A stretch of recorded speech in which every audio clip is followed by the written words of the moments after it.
आगे हम चलें, सबूत हो गया, अब ऐलान के कुछ तरीके क्या होने चाहिए, शरीयत में क्या उसमें हुक्म आया है, वो उस पर रोशनी डालें ज़रा। जी देखिए, जो सबूत होता है ये काजी के ज़रिया होता है जी। काजी अपने दारुल क़ज़ा में बैठ कर फैसला करता है कि चाँद साबित हुआ कि नहीं,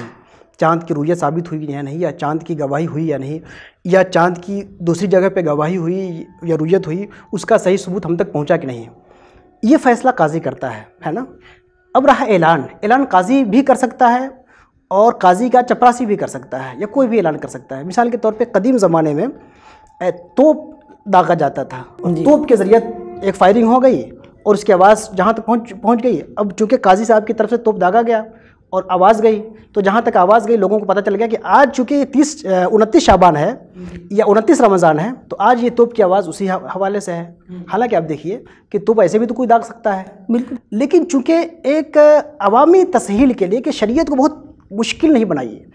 अवाम को मतलब शरीयत पे अमल करना आसान हो, तो इस आसानी के लिए कदीम ज़माने में इस फायरिंग को भी, इस सायरन को भी लोगों ने मान लिया कि ये आवाज़ आ जाती है 29 शाबान को, तो गांव गिराव में जहाँ तक कस्बात में ये आवाज़ पहुँचती है, लोग मान लेंगे कि आज फायरिंग हुई है, आज तोप की आवाज़ आई है, लिहाजा ये काजी साहब की तरफ से होगी और रुयत हो गई। इसी तरह जो है काजी साहब करते थे कि भाई देखो हमारे दारुल क़ज़ा में तो फैसला हो गया, लेकिन दारुल क़ज़ा में कितने लोग होते हैं, 10 लोग, 20 लोग, 50 लोग, 100 लोग होंगे, बाकी पूरे शहर में हमें खबर पहुंचानी है। तो एक ढोल पीटने वाले को बुला के लाया जाता था कि भाई तुम गली गली में जाकर ढोल पीट करके बता दो। अब एक शख्स, एक आदमी फासिक व फाजिर भी हो सकता था, आमतौर पर ढोल बजाने वाले फासिक व फाजिर होते हैं, वो फासिक व फाजिर ढोल बजाता हुआ पहुँच जाता था कि आज चाँद हो गया, चाँद हो गया, कल से ईद है या कल से रमज़ान है, उस ढोल को ऐलान के लिए मान लिया जाता था। जी। अब देखिए हमारे कदीम फ़ुक़हा की वसीयत को देखिए कि वो ढोल की आवाज़ को ऐलान के लिए काफ़ी समझते थे, वो हजरात जो है तोप की आवाज़ को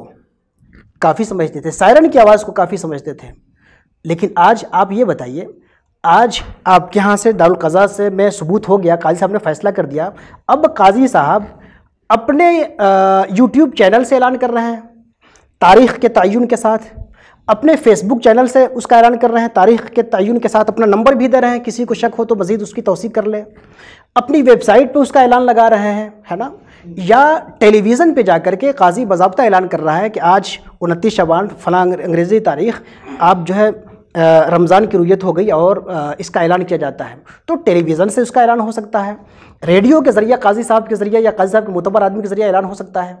पिछले ज़मानों में कुछ फ़ुक़हा ने कहा, जब रेडियो थी, लेकिन कुछ उलमा ने कहा कि रेडियो की खबर नहीं मानेंगे, ऐलान नहीं मानेंगे, है ना। तो देखिए उसमें एक चीज़ तो ये थी कि रेडियो का जिन लोगों ने इनकार किया, तो उसकी वजह ये थी कि रेडियो में कौन बोल रहा है, काजी का नुमाइंदा है कि नहीं, ये पता नहीं होता था। सही। फिर वो नुमाइंदा है भी कि नहीं और काजी ने ऐलान किया कि नहीं किया। मान लीजिए दिल्ली रेडियो ने ऐलान किया कि दिल्ली में के काजी ने ऐलान कर दिया है, आप बंगाल में बैठे हुए हैं, आप कैसे तौसीक़ करेंगे कि ये गैर मुस्लिम है या फासिक व फाजिर जो ऐलान कर रहा है, या पता नहीं अननोन है, ये ऐलान कर रहा है, मोतबर है कि नहीं है। तो उसकी तौसीक़ मुमकिन नहीं थी, उसमें एहतमालात मौजूद थे। आज इस तरह के एहतमालात मौजूद नहीं है ना, बल्कि अगर रेडियो में कोई ऐसा कर रहा है और गलत अगर रिपोर्टिंग की, तो फ़ौरन चूँकि दिल्ली के इमाम की तरफ से अगर गलत ऐलान रेडियो ने किया, तो फ़ौरन दिल्ली का इमाम रेडियो में पहुंच के, टेलीविज़न में पहुंच के, इंटरनेट पर पहुंच के खुद ऐलान करेगा, और सिर्फ ऐलान नहीं करेगा, इन ऐलान करने वालों के ख़िलाफ़ मुकदमा भी करेगा और उनकी अफवाहों का फ़ौरन इज़ाला हो जाएगा। तो पुराने ज़माने में, आज से 100 साल पहले, रेडियो की खबर में भी थोड़ा सा एक शायबा था, डर था, क्योंकि आप बंगाल में बैठे हुए हैं तो उसकी तौसीक़ मुमकिन नहीं थी। आज सारी तौसीक़ात मुमकिन है, इसलिए वो एक ज़ईफ़ जो एहतमाल था, ये भी एहतमाल नहीं है। तो रेडियो के ज़रिए से नशर हो जाए खबर काजी की तरफ से, या ख़ुद काजी जाके ऐलान कर दे, है ना, मुफ्ती मुकर्रम साहब ऐलान कर रहे हैं, शाही इमाम जो दिल्ली के हैं वो ऐलान कर रहे हैं। तो अगर आप शाही इमाम को मानते हैं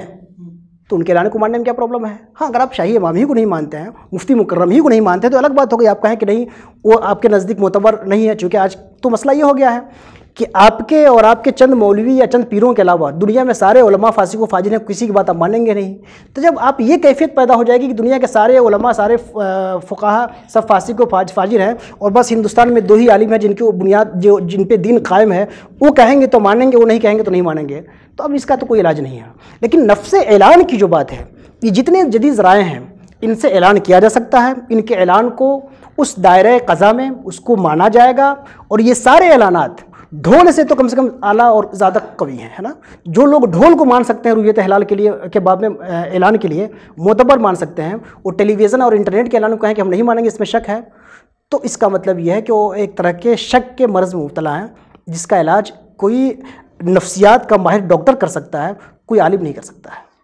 यहाँ पर एक बात आप ही की किताब से जो है मुझे ये याद आ रही है कि अल्लामा शामी रहमतुल्लाह तआला अलैह ने जो है इस बारे में कहा है कि कुछ लोग अगर उस ढोल या तोप की आवाज़ को जो है सबूत हिलाल के लिए मानने से इनकार कर दें तो फिर उनकी बात नहीं मानी जाएगी। बेशक ऐसे लोगों की बात नहीं मानी जाएगी। तो इस सूरत में जो है आज के ज़माने में तो बदरजे औला जो है ढोल से ज़ाहिर सी बात है हमारे पास बेहतर आलात मौजूद हैं, उसके ज़रिए से अगर कुछ लोग इनकार कर रहे हैं कि हम इसको नहीं मानेंगे तो अल्लामा शामी रहमतुल्लाह अलैह के मुताबिक जो है इसका इनकार कर दिया जाएगा। नहीं, इनकार कर भी रही है, पब्लिक इनकार कर भी रही है। उनका जो इस तरह के लोग हैं, बस ये जाहिर बात वो है, उनके चंद लोग हैं, बाकी पब्लिक ने तो इनकार कर दिया, रद्द कर दिया है।